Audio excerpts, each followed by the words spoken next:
Bon, Nanou, hein? Toi, tu dis que c'est moi qui fais de l'aliénation parentale, puis même tu viens me mettre ChatGPT, merveilleux. Moi, je suis pro de ChatGPT, puis je suis pro de venir expliquer. Hein? Là, tu dis, non, c'est moi qui fais de l'aliénation parentale et non les grands-parents. Non, c'est faux, elle avait 6 mois et 2 ans. Elles avaient 6 mois et 2 ans quand mon mari est mort, en effet. Et quand on est parti de Sutton, elles avaient 2 ans et demi et 4 ans. Ça veut dire que tout ce que je t'ai raconté que les beaux-parents ont fait, puis comment ils m'ont traité, comment ils nous ont traités, ils ont fait ça à leur petite fille quand mes filles avaient 2 et 4 ans. Le beau-père qui regarde pas sa petite fille, qui dit « Grand-papa, grand-papa, grandpa », puis qui la regarde pas, puis qui passe de l'autre côté. Elle avait 3 ans, ma fille. OK? Là, on va y voir ce que tu m'as donné comme chose de ChatGPT que je fais d'aliénation aux grands-parents puis à toute la famille. OK? Le parent aliénant peut constamment ou non dénigrer constamment l'autre parent devant l'enfant. Ton père est irresponsable, ta mère ne t'aime pas vraiment. Ah, mais ça tombe bien, moi j'ai jamais dit à mes filles que leurs grands-parents ne les aimaient pas. J'ai jamais dit que la famille les aimait pas.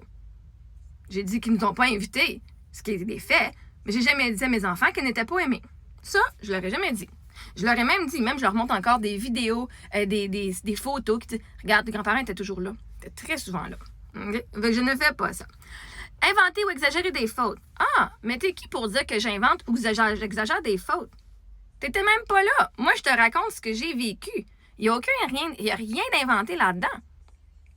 Même le message de 40 pages que j'ai écrit à belle-mère à ce moment-là, que j'ai envoyé, je l'avais même mis sur les réseaux sociaux l'autre fois. Et c'est tout ce que moi, j'ai vécu. Il n'y a rien d'inventé. Et il n'y a rien d'exagéré. J'ai littéralement fait les faits. Si ça a l'air inventé ou exagéré, parce que ça, c'est quelque chose que tu ne ferais pas, ou que tu ne peux pas imaginer, ou que tu crois que c'est genre vraiment, ça l'exagère, littéralement, c'est ce que nous avons vécu. Que toi, tu crois ou pas, c'est ce que moi, j'ai vécu. Il n'y a aucun mensonge dans ce que j'ai fait. J'ai littéralement partagé mon histoire, ce qui a été dit, quand ça a été dit. Point final.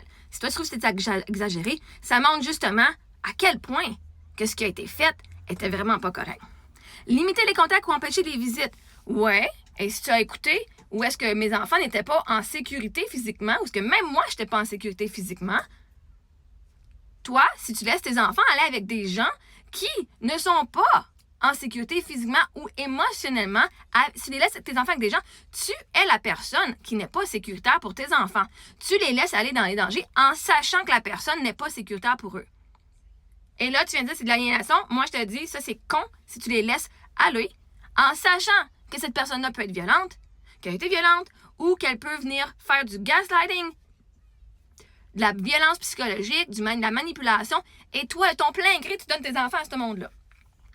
Fait que donc, non, j'ai limité les contacts contre les visites parce que limiter les contacts, le beau-père a arrêté de nous parler en premier. Rappelle-toi, c'est lui qui est parti en premier.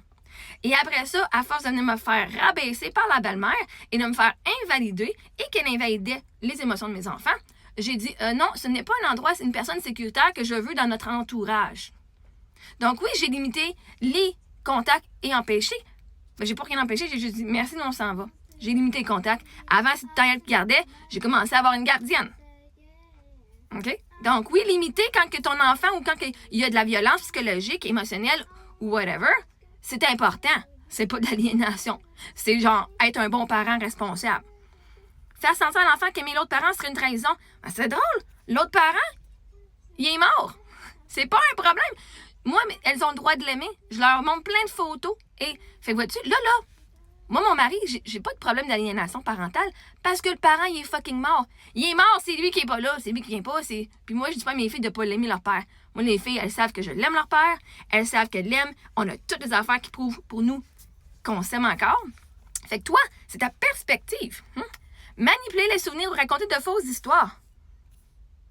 Mais toi, c'est toi qui viens m'accuser que je fais de l'aliénation parentale. Parce que toi, tu crois pas mes histoires. Moi, littéralement, je te raconte toutes les histoires et tous mes souvenirs comme ils sont arrivés. Je ne manipule pas, je dis les faits comme ils sont arrivés. Sauf que toi, tu crois pas ce que je dis. Toi, tu crois que c'est un mensonge. Toi, tu crois que je raconte des fausses histoires. Man! Moi, je l'ai vécu. Si tu penses que tout ce que j'ai dit, c'est faux, t'es fucked up parce que je l'ai vraiment tout vécu. Ah, sais-tu, est-ce que mon histoire est si invraisemblable que ça a l'air faux? Parce que je te garantis qu'il n'y a rien de ce que j'ai raconté qui est faux ou qui est manipulé. Je littéralement. Et chaque fois que je redis une histoire, je la dis quasiment de la même façon. Des fois, une petite affaire qui change parce que, je veux dire, les mots changent. Là. Partager des détails de conflits d'adultes qui mettent l'enfant dans un rôle d'alliance. Ben, mes filles n'ont pas de rôle d'alliance, c'est pas moi contre leur père. C'est moi et leur père. Ensemble. Elles n'ont pas un conflit d'alliance parce qu'il n'y a pas un parti à prendre. Puis oui, si leur ma tante, elle leur a volé de l'argent, puis que quand leur mère a demandé de l'argent, « Hey, tu me dois de l'argent », puis qu'elle a dit non, puis que mes filles ont été prises dans un désert avec pas grand-chose, c'est pas moi qui va faire l'annihilation. Je veux dire, elle a perdu ses jouets parce que ma tante ne voulait pas garder des jouets. Elle dit, c'est too much, non. Je veux dire, à un moment donné, je peux pas faire semblant que ma soeur était meilleure qu'elle l'était, là. Je veux dire, si mes enfants ont perdu plein de choses parce que l'aide qu'on était supposé d'avoir n'a pas été aidé comme on voulait, ils n'ont même pas eu l'argent de leurs jouets qui a été vendu ou donné, c'est pas de ma faute.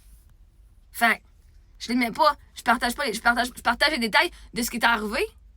Parce que c'est pas vrai que mes filles vont commencer « Ah, ma tante, c'est la meilleure! » alors qu'elle leur a volé de l'argent. Puis en plus, qu'elle dit « M'a vous donné de l'argent jusqu'à des plus vieilles. » Ben, pourquoi tu ne nous donnes pas maintenant? On a besoin maintenant de cet argent-là. OK? L'effet sur l'enfant, l'enfant peut alors rejeter un parent sans justification réelle. Ça tombe bien, elles ne rejettent pas leur papa. Parce qu'elles n'ont aucune justification de rejeter. Je leur donne pas la justification. Rien qui pourrait rejeter leur père. Leur grand-père, il a rejeté. Mon père nous a reniés. C'est lui qui nous a reniés. Ma soeur, elle m'a dit, quand tu ramasses tes affaires, décollisse puis oublie-moi. OK. Je leur ai donné ce qu'ils voulaient. C'est pas moi qui ai fait ça. C'est eux qui ont fait ça. Puis après ça, ils sont venus contre moi. Puis ils sont venus genre dire, oh my God, t'es une mauvaise mère, faut enlever les enfants de elle. Adopter et justification réelle. Parce que toi, tu crois pas. Hein? Tu crois pas les histoires que je t'ai racontées? Moi, c'est mes histoires que j'ai vécues avec mes enfants. Donc, mes justifications sont réelles. Et je suis une bonne mère parce que justement, toi, tu ne crois pas, puis tu aurais laissé tes enfants avec ce monde-là. Adopter des paroles et des émotions du parent aliénant. Je ne veux plus le voir sans pouvoir expliquer pourquoi. Mes filles peuvent t'expliquer pourquoi. Ressentir la confusion, la culpabilité ou de la loyauté d'user. Elles ne ressentent pas ça. Développer des troubles émotionnels ou relationnels plus tard. En ce moment, elles n'en ont pas. Ça fait quand même 6 ans qu'on les voit plus. Si ce que tu décris est exact, alors oui, ce sont des comportements qui peuvent correspondre à de l'aliénation parentale à certaines conditions. Ah, toi, tu as dit que moi, je mentais, puis que je disais juste des affaires négatives au sujet de la belle famille. Ah, pour ça que toi, tu vois de l'aliénation parentale, tu penses que c'est juste ça que je fais. Hein, c'est sûr. Hein? Voici pourquoi. Quand il y a aliénation parentale, on parle d'aliénation parentale quand un parent influence l'enfant pour rejeter ou détester l'autre parent ou la famille de celui-ci sans raison objective ou prouvée, comme de la violence, des abus réels. Ben, littéralement, je t'ai raconté tout ce que j'ai vécu d'abus psychologiques. Yeah. Fait qu'il y a eu de l'abus réel. Fait qu'il y a des raisons objectives éprouvées de mon comportement. Et de pourquoi est-ce que j'ai pris ma distance. Sur 2 ans. Et même avant quand mon mari était en vie aussi. Elle faisait exprès de garder ce à la maison. Parce que c'est tellement sale chez vous. Je vais pas t'aider, hein. Mon fils est en train de mourir. C'est sale chez vous, t'as 2 bébés. T'es vraiment en train d'assis ses épaules. Mais Chris, même si tu me demandes d'enlever mes souliers, je le ferai pas. Puis je t'aiderai pas plus. Ah, ça, c'est une des affaires, OK? C'était tellement ridicule. T'es chez nous, aussi, enlève tes crises de souliers ou viens pas. Mais Eric, t'as pas qu'à dire ça. Mais, tu sais, comme, toi, tu penses que tout ce que j'ai dit, c'est des mensonges. C'est pour ça que toi, tu penses que c'est de l'aliénation. Donc, si une mère dénigre constamment les grands-parents, les oncles, les tantes, le père devant les enfants, invente ou amplifie des accusations graves, comme des attouchements sans preuve solide, une démarche légale appuyée, empêche les enfants de voir la famille paternelle en disant qu'ils sont dangereux ou mauvais. Moi, j'ai des preuves qu'ils sont dangereux. Je l'ai vécu. Et que les enfants finissent par rejeter cette famille uniquement à cause de ses propos, alors oui, on prépare le comportement aliénant.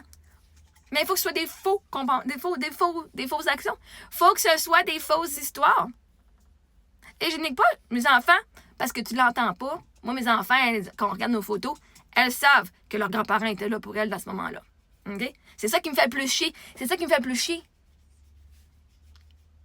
C'est des bonnes personnes.